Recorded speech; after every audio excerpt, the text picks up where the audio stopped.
જય માતાજી મિત્રો, આજે વાગ્યા છે 7:30. તો અમારે જમવાનું બાકી છે, તો જમવાની તૈયારી કરી ગયા છે. તો મિત્રો, તમે બધા જમ્યું હોય કે ના જમ્યું હોય કોમેન્ટમાં જાણ કરજો.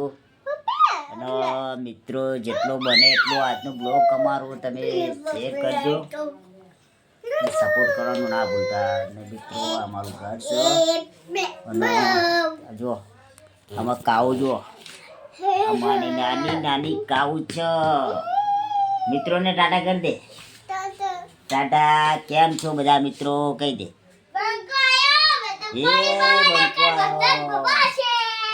બંકો, બીજો બંકો આવ્યો જો. કહી દે કે જમવાનું બાકી છે. જમવાનું બાકી પડી છે અને હવે વાળ લઈને આવી ગયા છે. તો હવે અમે જમવા બેસી જઈશું. અમે હવે જમવા બેસી જાશો. તો મિત્રો, વિડીયો બને એટલો શેર કરજો અને સપોર્ટ કરવાનું ના ભૂલતા. બધાને સપોર્ટ કરશો, પણ અમને સપોર્ટ કરશો ને ઘણો ફેર પડશે. અને અમને સપોર્ટ કરશો ને તો અમારા છોકરીઓનો આશીર્વાદ તમને મળશે. આ છોકરીઓનું પુણ્ય આશીર્વાદ તમને બહુ મળશે.